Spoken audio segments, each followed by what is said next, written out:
So we left off talking about the Crusades, and I'm not going to go back through all of this information. We got all the way to the Fourth Crusade, and you remember in the Fourth Crusade it was Christian soldiers from the West, European soldiers, who were supposed to go down and fight against the Muslims going south through the Mediterranean Sea and then, or across the Mediterranean Sea to Egypt, and then from Egypt up into Jerusalem. They didn't have money to pay for their ships, and so when an opportunity came to restore order in Byzantium, the capital city of the Eastern Roman Empire, Constantinople, they took it and they went to Constantinople in order to restore Isaac II and his son Alexius IV to the throne.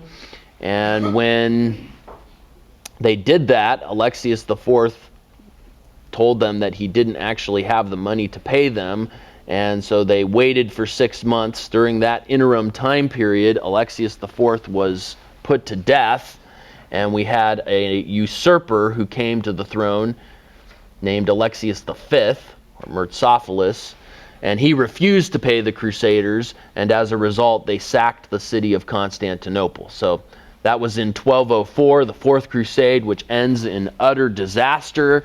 Now the Western Christians are attacking Eastern Christians rather than fighting the common enemy of Islam, which the Crusades were initially intended to fight. And the split between East and West, which started in 1054 with what we call the East-West Schism, is finally and fully breached. The breach is complete by 1204, 150 years later, when we get to the Fourth Crusade, and you have Western soldiers fighting against Eastern soldiers and defeating them. There is a sense in which the sack of Constantinople in 1204, the Fourth Crusade, contributes to the Renaissance, because a lot of the treasures that were in Constantinople were taken, especially by the Italians, specifically the Venetians, brought a large amount of loot, I suppose, back from Constantinople. And if you go to Venice today, you can see a lot of Byzantine art in the city of Venice, which was taken during the Fourth Crusade. And so this influx of information, scholarship, and even treasures that were captured during this time period contribute to the Italian Renaissance, which will contribute in part to the Reformation a little bit later, and then to the Enlightenment. And so Western Europe is very much the beneficiary, though through perhaps less than ideal circumstances as a result of the Fourth Crusade. They'll get another influx of Eastern philosophy, manpower, thinking after the fall of Constantinople in 1453, because a lot of Eastern Christians flee to Western Europe when Mehmed II conquers Constantinople in that year. But we'll get there a little bit later. The Crusades on the whole are a disaster, and we spent some time talking about that. Talked about how the First Crusade, that first 50 years, was a time of success and victory, militarily speaking. Then the second 50 years, starting with the Second Crusade and including the Third Crusade, was a time of defeat as the Crusaders got pushed back and really more or less pushed out of the Holy Land. It would take another 100 years for them to finally and fully be completely removed. But you have 50 years of victory, 50 years of defeat, and then 100 years of kind of slow, methodical disintegration, I suppose, as the Crusaders are finally and fully pushed out of the Middle East. And a lot of the tensions that exist between European and Middle Eastern governments even today can trace some of that hostility back to the Crusades. So the Crusades function in church history as this great blight on the testimony of the corporate church, because these were battles that were fought under the emblem and in the sign of the cross. And as we discussed, even the word crusade itself comes from the Latin word for cross. So you have this idea of a Christian holy war being waged against the infidels for the purpose of recovering the Holy Land, and it is ultimately unsuccessful.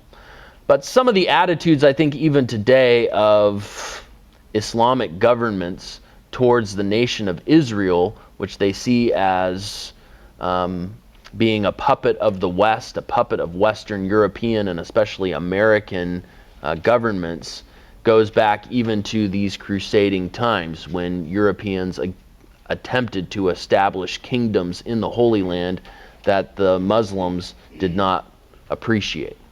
So it's interesting in terms of the geopolitical impact that the Crusades had, even though we're talking about a time that's almost 1,000 years in the past. We're going to move on then from the Crusades to talk today about, if I can go back up to the top here, about some things that were going on in Europe during these same centuries. And maybe it would be helpful for me to, again, draw a timeline on the board so that we kind of keep in mind when all of these things are happening. I think the chronological approach to church history makes a lot of sense, and sometimes it's helpful for guys to see it in a graphical form. So if this represents then for us the High Middle Ages, and we would start in the year, I suppose, 1001. In 1054, we have that great schism between East and West. And just a little while later, in 1095, we have the beginning of the Crusades. And the Crusades go all the way to 1290, when the last of the Crusader kingdoms are finally and fully eradicated from the Middle East. And so this period of 200 years then is the period of Crusade.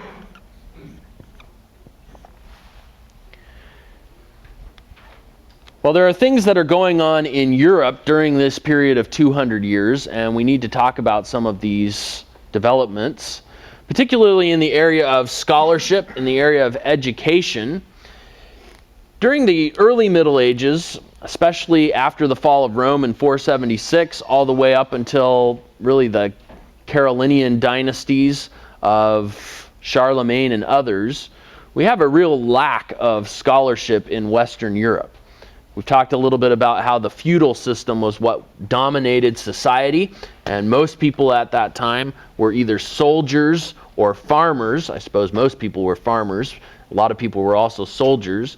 And they were, life revolved around the feudal lord or the feudal estate, where you had vassals of that lord who then operated either to protect the estate if they were soldiers or to feed the estate if they were farmers. There wasn't much time left for scholarship. Scholarship was more or less relegated to the monasteries themselves, and it was within the monasteries that scholarship survived. There was something of a Carolingian Renaissance under Charlemagne, but even after the 8th and 9th century, we still have something of a dearth of scholarship until we get to the High Middle Ages and the development of the university system.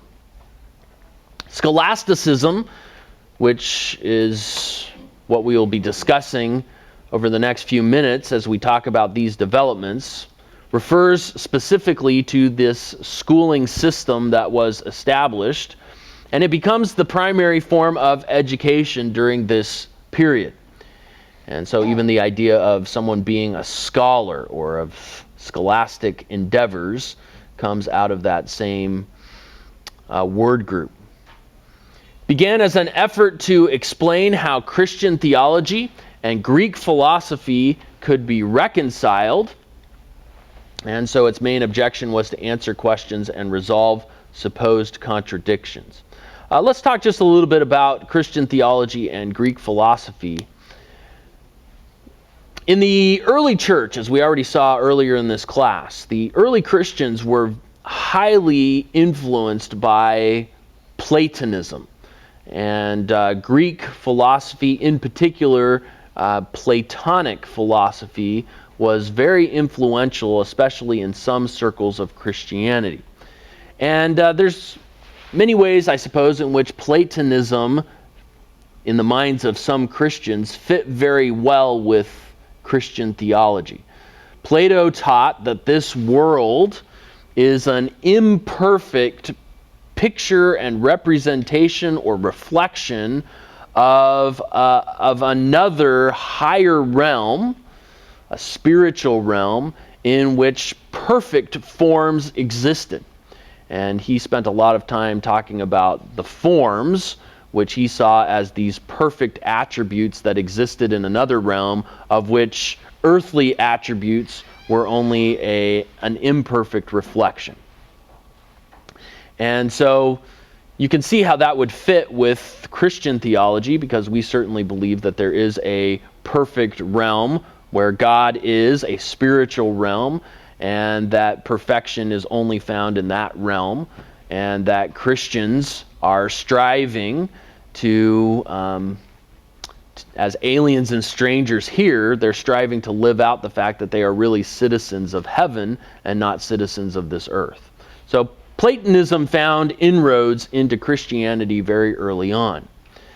In the West, Platonism dominated especially Aristotelianism, which would be the the rival Greek philosophy, at least at this point in church history. Aristotelianism was largely unknown in the West, even though it had been perpetuated in the East to some degree, but it was largely unknown in the West. It came into Western Christian thinking in the Middle Ages through the influence of Muslim scholars in Spain, because as Islam expanded, especially into Persia and towards India, Aristotelianism began to influence Muslim scholarship. Muslim scholars in the East influenced Muslim scholars in Spain. Muslim scholars in Spain influenced Christian scholars in Spain and in France. And Aristotelianism then was discovered in Western Christian history around this time period in Western Christian Europe. Aristotle, unlike Plato, Aristotle emphasized the material universe. And so he taught the eternality of the universe. He seems to have indicated that souls are mortal. And so for Aristotle, it was an emphasis on this earth, here and now. For Plato, it was an emphasis on another perfect world beyond this world. Aristotle's emphasis on this earth contributed greatly to the European development of science. Eventually this will be overtaken, I suppose, by Newtonian physics after we get to the Enlightenment. But the stage is being set for the Enlightenment because of Aristotle's emphasis on the empirical method. He's not so interested in thinking about what lies beyond this world. He's interested in looking at what this world itself is telling us. And then developing from that laws of logic and laws of reason. An Aristotelian approach to things puts science and reason above this idea of, I suppose, faith and revelation in things that are unseen. So perhaps maybe a way to summarize this would be Plato's emphasis is on the unseen world. Aristotle's emphasis is on what you can see and touch and taste and feel. And this will have a great impact on Christian theology. It will also, as I mentioned, set the stage for the Enlightenment and for then the development of modern science. And in many ways, the way that people think about the world today in American culture is much more Aristotelian than it is Platonic. And it's interesting, I think personally, it's interesting to recognize the fact that in the same way that the early church struggled with being overly influenced by Platonism, I think the modern church struggles with being overly influenced by Aristotelianism. That shift takes place at this time in the philosophy and scholarship of the Middle Ages. David? Do you know what Aristotle thought on origins, if there was eternity and deity? Did he believe there was a God Did he believe there's an afterlife? What did he think on that stuff? Yeah, my understanding of the details of Aristotelian philosophy is somewhat limited. My interaction with it primarily pertains to its influence in church history.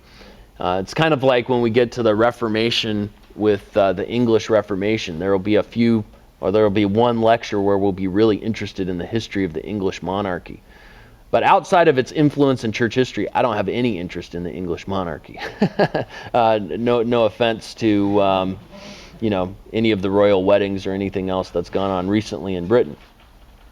I feel kind of the same way about Greek philosophy. But my limited understanding of Aristotle is that his emphasis was very much not on some sort of eternity that would be lived after, but that the human soul is mortal, so there isn't this idea of a perpetual existence beyond this life, but rather that the focus is on this earth, the material universe, and very much I don't know if he would quite be where even in the New Testament you see some of the Greeks have this idea that, eat, drink, and be merry, for tomorrow we die. I'm not sure that Aristotle would quite be there, but I think his thinking contributed to that kind of Greek response. So it's almost a reaction to and a counterposition to Plato, who put such an emphasis on this other realm, this spiritual realm. Aristotle reacts against that and says, no, we need to put the emphasis just on the earthly physical reality that we can taste and see. Eventually, what this will do when we get to the Enlightenment, when we talk about that next semester, there's a shift now taking place from Scripture and tradition as being the primary authority to reason and science as starting to become the authority on which people base their interpretation of truth. Up to this point, theologians have been committed to the idea that faith precedes understanding. And even when we talk about Anselm here in a moment, he was a big proponent of that we believe and then we use our reason to help us understand the things that we are already pre-committed to because of faith. So faith precedes understanding. But now with this Aristotelian influence, we start to have a shift where people start to say, no, my reason needs to precede my faith. And we'll see that in particular with a guy named Pierre or Peter Abelard. And Abelard argues that I have to understand something first before I can believe it. So reason now trumps revelation. And that's what ultimately takes place in the Enlightenment.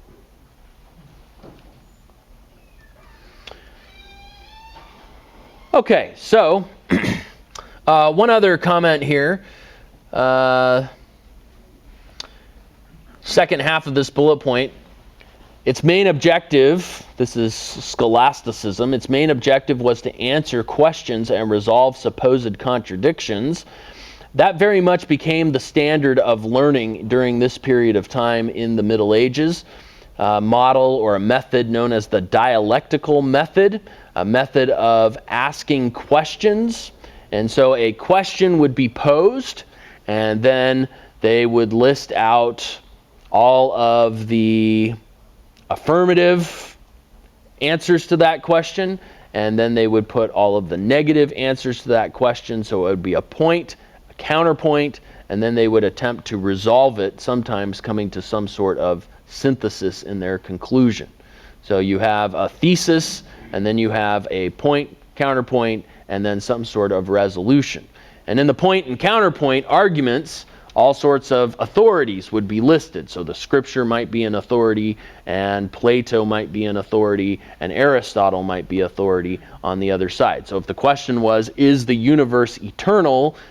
The Bible would say, no, the universe is not eternal. Aristotle would say, yes, the universe is eternal, and people would come together and they would debate these issues. This was the way in which learning took place.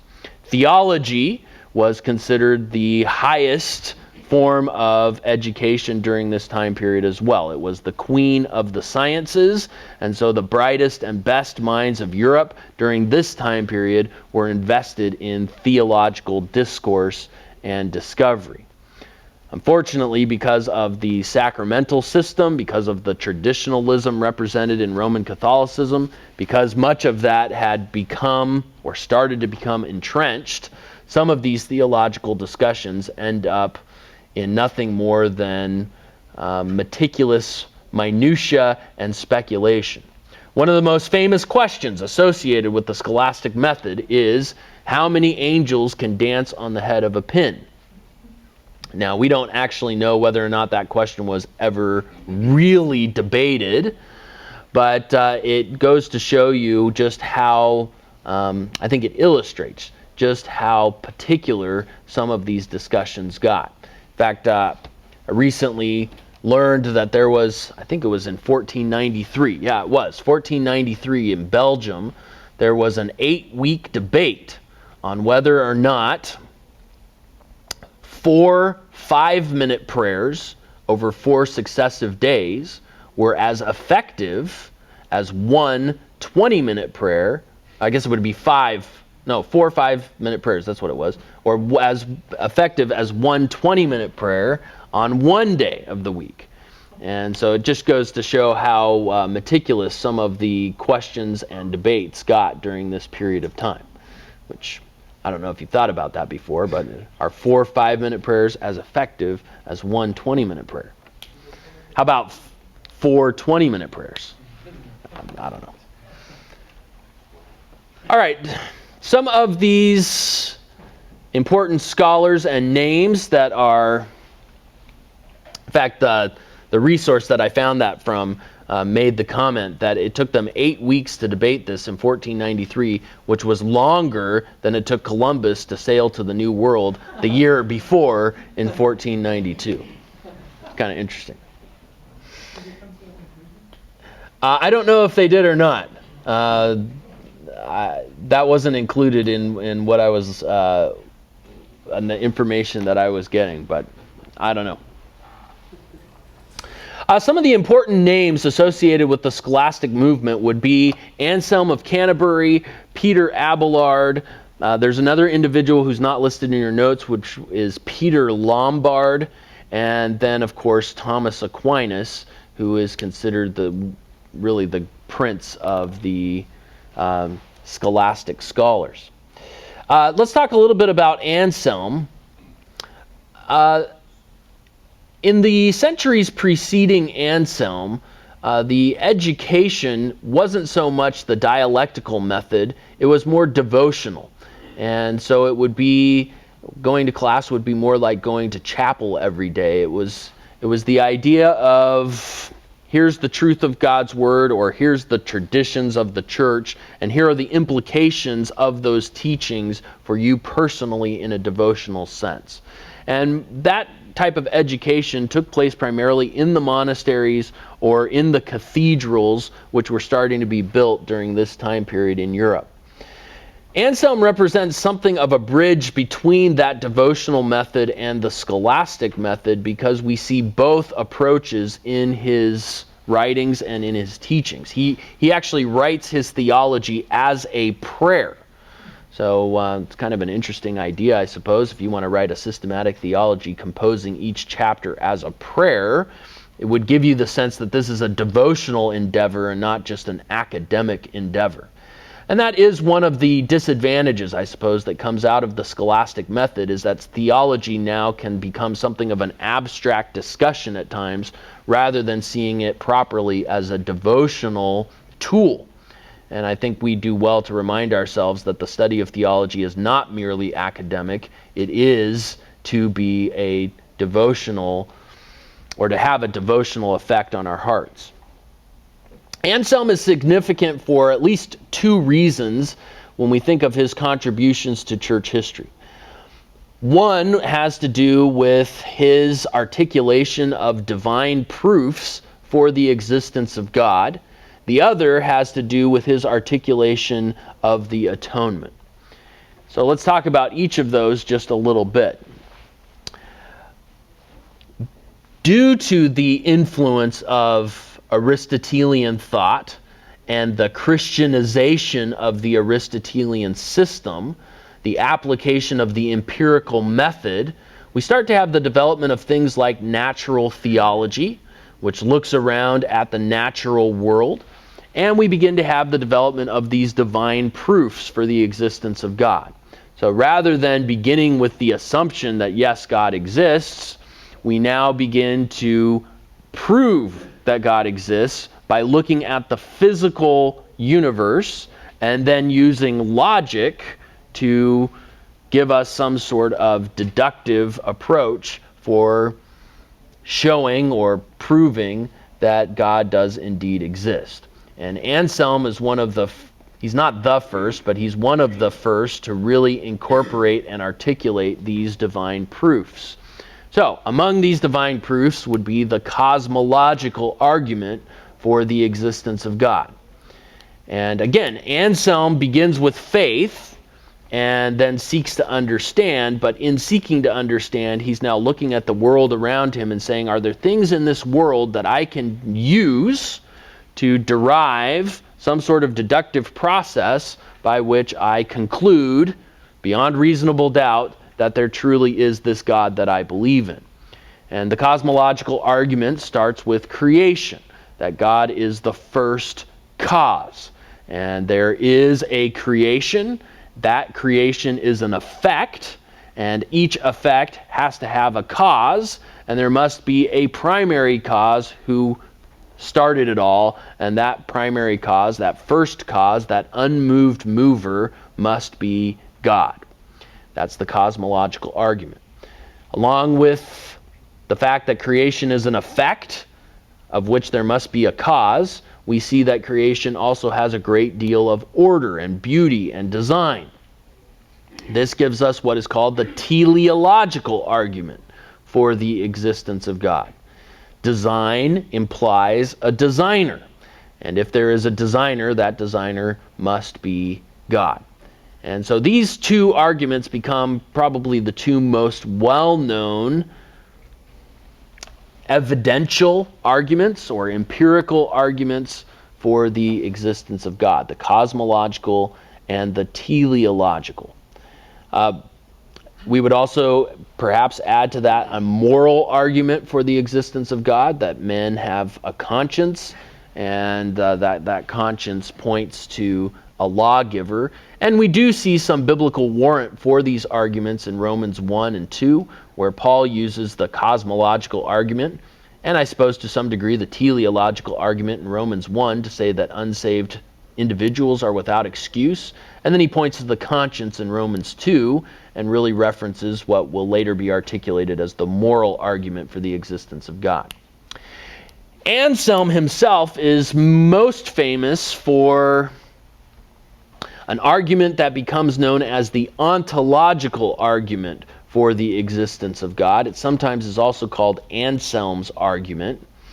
The ontological argument is difficult to explain, and most historians that I have encountered discussing Anselm's argument usually don't try to explain it, except to say that Anselm is famous for it. Perhaps we can understand it a little bit when we realize that in Anselm's mind, the existence of God was a self-evident truth that he embraced by faith. And this argument then is an attempt for him to try and, I suppose, bring some definition to the self-evident reality that he was so convinced of. The cosmological argument, the teleological argument, these are arguments that are based on looking at the world around you and then deducing that God exists based on that evidence. The ontological argument has to do with essentially closing your eyes and simply using reason itself. Is reason itself and your own mind and your own thinking, is that enough to lead you to the conclusion that God exists? Anselm defined God in this argument. He defined God as a being, or as that, above which or beyond which nothing greater can be conceived. So God is the greatest being that could possibly be conceived or imagined. And starting with that definition, then he argued that you could start with human thought or human imagination and argue eventually for the existence of God, since nothing greater than God can be imagined or conceived. Beyond that, I'm not going to try and explain it. It has been debated throughout the centuries as to whether or not it's a valid proof from a philosophical standpoint, and many trees have died in this effort to understand Anselm's ontological argument. I think the important thing for us to recognize is, again, it was still in Anselm's mind faith preceding reason, which even gave him a construct in which an argument like this could work. Yep. The teleological and the ontological argument are both arguments for the evidentialists. That's correct. Yeah, these are arguments that we would put in the category of apologetics of evidentialism. So the cosmological argument, teleological argument, moral argument, and even the ontological argument would all be part of the evidentialist system. And Josh McDowell, that would be an evidentialist. Would he be an evidentialist? Oh, absolutely. Josh McDowell, I think, would classify himself as an evidential apologist, and he would certainly use the cosmological and teleological and moral arguments. I don't know that he would try and use the ontological argument, but I would need to go back and review my copy of Evidence That Demands a Verdict. Yeah, I was under the impression that it was more of evidence as historical, I guess, empirical evidence, that you would maybe go specifically to Jerusalem and you would see the tomb of where Christ laid, and then this is evidence for, but that's not what we're talking about when we talk about being an evidentialist. Yeah, when we talk about being an evidentialist, I think it includes and encompasses all sorts of evidences. And so physical evidence from Israel, or things, the archaeological evidence that confirms details in the Bible, would be part of that. But when we're looking at the philosophical underpinnings, it really comes back to these arguments that were first articulated during this period in church history, what we would call, I suppose, evidential arguments for the existence of God.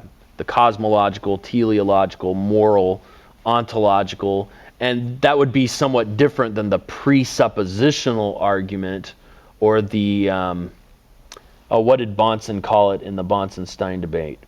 You guys haven't watched that yet because you haven't been in apologetics. He has a specific term that he uses for a presuppositional approach. And that would be somewhat different than a fideistic approach. So you have the evidential approach, the presuppositional approach, the fideistic approach, and there's a couple others in that 5 Views book that you'll read when you get to your apologetics class.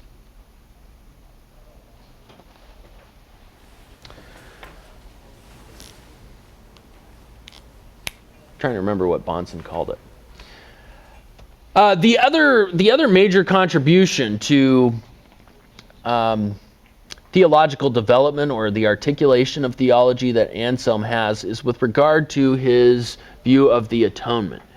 Anselm taught that Christ died as a payment, that Christ's death was a payment, but it was not a payment to Satan in the sense of a ransom. That was a popular view earlier than this. It was a payment to God. It was a payment to God's justice. There were, I suppose, a couple leading views of the atonement prior to Anselm. There was the ransom theory of the atonement, that Christ's death had paid some sort of a ransom to Satan, and that Satan had released captives as a result of Christ's death. We do see Christ's death described in Scripture at times as a ransom, but I don't think it's right to think of it as a ransom to Satan. The other leading view was kind of the Christus Victor view, the idea that Christ's power was displayed even in his weakness, that Christ was victorious over death through the cross, and that Christ's victory then overpowered Satan, and Christ led a host of captives back to eternal life, using the word picture of Ephesians 4. There certainly is truth to the fact that Christ was victorious in the cross, and so I think we would all affirm that element of that view of the atonement. But Anselm, I think, gives us a more complete picture of the atonement when he talks about Christ's death as a payment made to God, and that it was a payment that satisfies God's justice.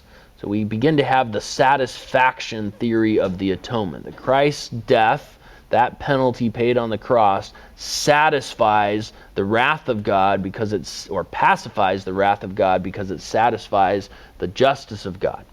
This will then provide a platform on which the reformers are able to talk about penal substitution and substitutionary atonement, and really provides a basis for the Reformed understanding of the atonement. So Anselm's contribution is very helpful in that regard. This all explains, in Anselm's mind, the necessity of the incarnation. Man has an obligation to pay a debt that he can't pay. So man has all the obligation, but none of the ability. God has all of the ability, but none of the obligation. And so in the incarnation, God becomes man, so that as man he might meet the obligation, and yet as God he has the ability to pay that debt. So Anselm's theory of the atonement, perhaps not as complete as one would, certainly not as complete as it will be when we get to the Reformation, but a helpful step forward in the discussion of the atonement. All right, Anselm's approach, as I've mentioned, was you believe and you then, or faith precedes reason, you believe and then you know. So you believe in order to know, rather than trying to figure everything out and then believe once you've got it figured out. Peter Abelard represents the opposite approach. Abelard's approach was that he wanted to know in order to believe. So in his mind, reason precedes faith. Abelard is, in some senses, a post-Enlightenment thinker who lives long before the Enlightenment. And he was at the University of Paris. He was renowned as a great orator and a great debater. He relished the opportunity to embarrass his opponents in theological debates. But Abelard's approach to theology was he wanted to question everything, because he thought that by casting doubt on things, doubt caused people to think, and thinking led people to conclusions, and those conclusions then reinforced faith. So it was something of a backwards approach, at least at that time period. Abelard wrote a book of theology, which translated in English was Yes and No. That was the title of his book. And he would pose these theological problems, and then he would list all the reasons why it should be this, and all of the reasons why it should not be that. And then he would never resolve the tension, because he wasn't interested in resolving the tension, he was interested in creating the tension. Abelard, I think Olson touches on this. Abelard had a pretty infamous love affair with one of his students named Heloise, whose uncle was the canon of the cathedral there in Paris, and it did not end well. She got pregnant out of wedlock and was forced to become a nun, and he was castrated as his punishment for his involvement. He wrote an autobiography of his life called The History of Calamity. And encompassed the way that his life went. It was kind of a from trial to trial approach to life and hardship. So Abelard represents this shift, though, that is beginning to take place now. Is the authority revelation and faith, or is the authority reason and science? And really, again, going back to Plato and Aristotle, because I think that's a very important distinction. Plato represents an emphasis on supernaturalism. Aristotle represents an emphasis on naturalism. And those two worldviews are beginning to create friction in Europe, and in the Enlightenment they will come into full-blown contradiction to one another. And what we experience today in a post-Enlightenment society is the victory of naturalism over supernaturalism. As Christians, though, we are supernaturalists, which is why we are contrarian in the midst of this culture. Okay, in the 13th and 14th centuries, Anselm and Abelard are both 12th century individuals. I suppose 11th century really more for Anselm, though he dies in the 12th century. So if we have Anselm here and Abelard overlapping with him a little bit,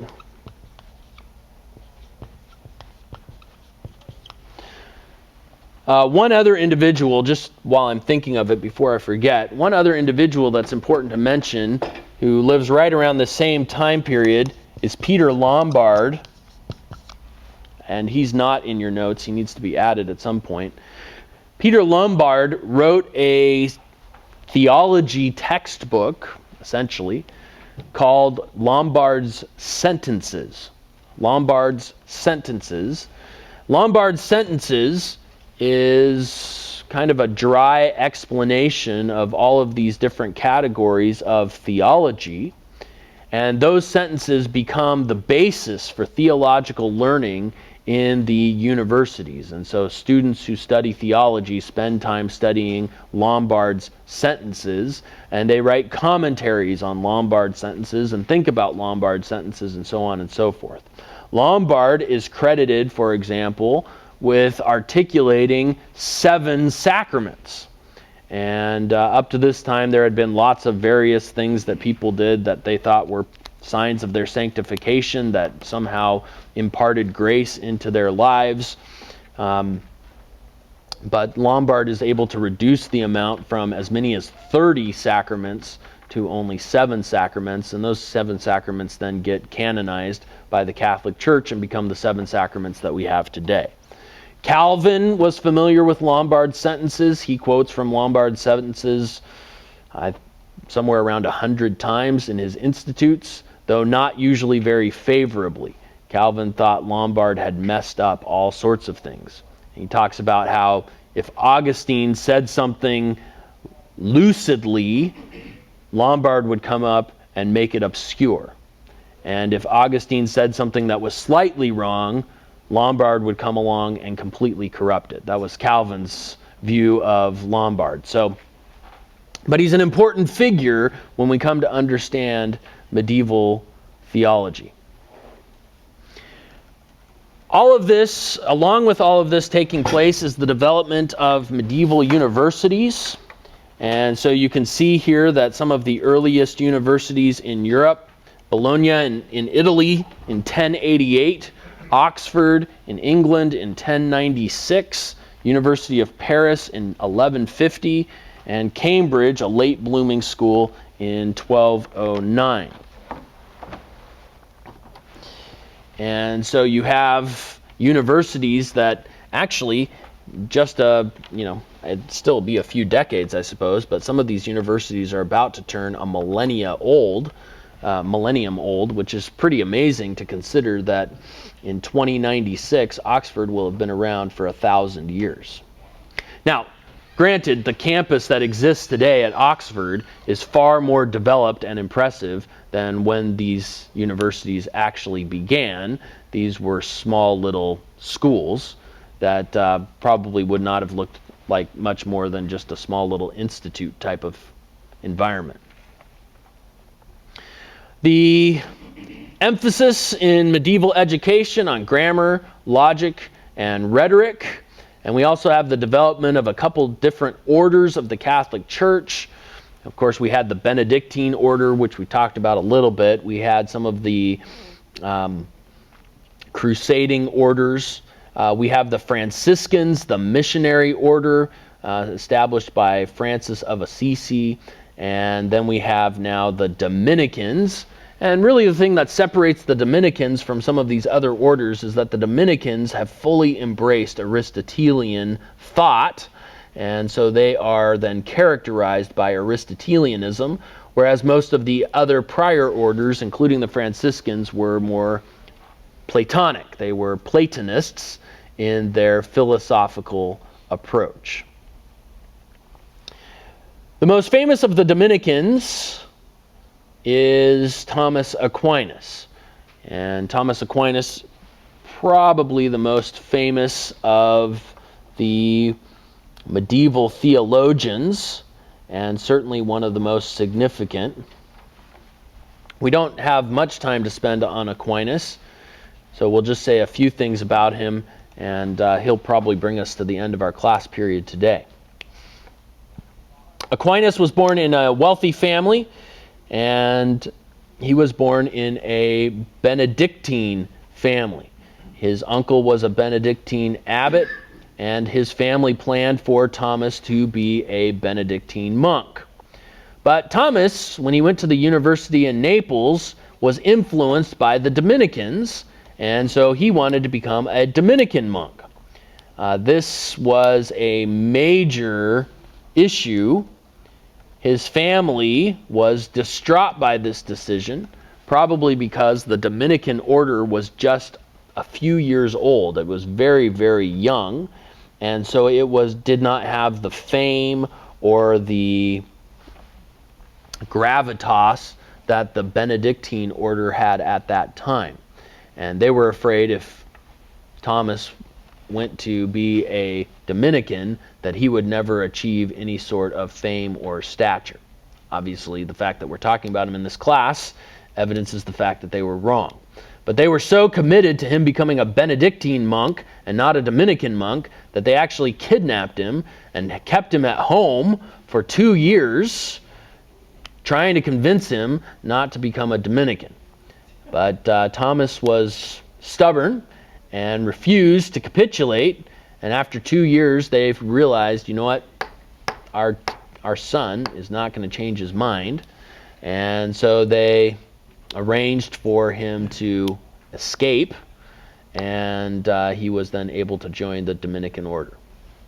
What are the things that stuck out about the Dominicans? Well, they were known as a society of preachers, and really the thing that differentiates them during this time period is this philosophical shift towards Aristotelianism. And it was a major transition that was taking place right now in the thinking and theological studies of the people of Europe. So to go from being a Platonist to being a Dominican, or to being an Aristotelian, was represented a major transition. So that was the big thing at this time that distinguished them from the other orders. In 1245, Aquinas went to the University of Paris, studied under a man named Albert Magnus, or Albert the Great, and eventually returned to Paris and then to Italy. 2 major works that Aquinas worked on, that Aquinas wrote, one of them unfinished. 2 major works. One is called the Summa contra Gentiles, which is the summary or the summation of theological truth against unbelievers. Summa contra Gentiles. So it's his work against unbelievers. And then the Summa Theologica, which is the summary of theology. The Summa Contra Gentiles was intended as an apologetic. Thomas Aquinas utilizes a lot of those same evidentialist arguments for the creation, the cosmological argument, the teleological argument, and so on. So the Summa Contra Gentiles was intended as an apologetic for unbelievers, and many scholars think that he may have had the unbelieving Muslims particularly in mind in his writing of that book. The Summa Theologica, on the other hand, was intended to be an introductory summation of theological truth and principles for believers. So one's written for unbelievers, the other is written for Christians. And the idea was that this would be for students of theology an introduction into theological studies. If you go down to the library, you'll see that it's quite the introduction because it's an extensive work, and it's one that he never even finished. But he goes through several categories and talks about how a Christian ought to think about the nature of God, how a Christian ought to think about the sacraments. It's another section in the Summa Theologica. He was embroiled in controversy at certain points during his life. At one point even accused of holding to an extreme form of Aristotelianism. But eventually, in fact just 50 years after he died, he was embraced by Roman Catholics in a more general sense, declared to be a saint in 1324, declared to be a teacher of the church at the First Vatican Council in 1860, and made a patron saint for all Catholic universities and places of education in 1880. In terms of his theological emphasis, Thomas attempted to unite Aristotelianism with Augustinianism. So he emphasized the importance of empirical thought and taught that truth comes to men through reason and faith. So now we start to have kind of both of these put on equal footing. So with Anselm, it was faith preceding reason. With Abelard, it was reason preceding faith. With Thomas, we seem to have both represented, faith and reason together. So faith and reason become the two primary ways through which theology is to be understood. Thomas Aquinas probably represents one of the more controversial figures in church history when we think of these individuals from a Protestant evangelical perspective. Evangelicals today tend to be divided on whether or not they regard Thomas as a good guy or a bad guy, for lack of better categories. In the world of apologetics, Thomas is usually highly regarded even among evangelicals, especially among evidentialists, because of his clear articulation of certain evidentialist principles. But when it comes to sacraments and the sacramental system, Thomas very much sounds Catholic more than he sounds Protestant.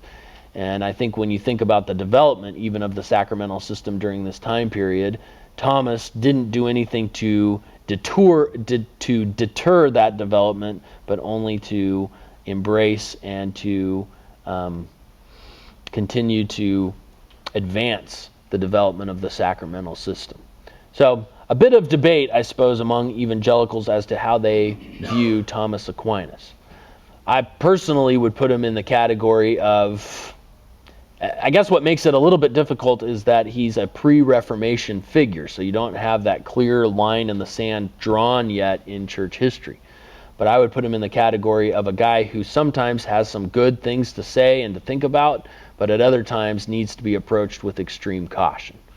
So if I can take something of a middle ground and say, yes, at times he's helpful and at other times he's not helpful. I have a good friend who graduated from TMS and went to be an associate pastor, and his senior pastor that he was working under was a huge fan of Thomas Aquinas. So it kind of became an issue of, is that a deal breaker for going to work at that church? Ultimately, he decided it wasn't a deal breaker, but he has told me since that sometimes there's been tension over how much credence his senior pastor gives to Thomas Aquinas.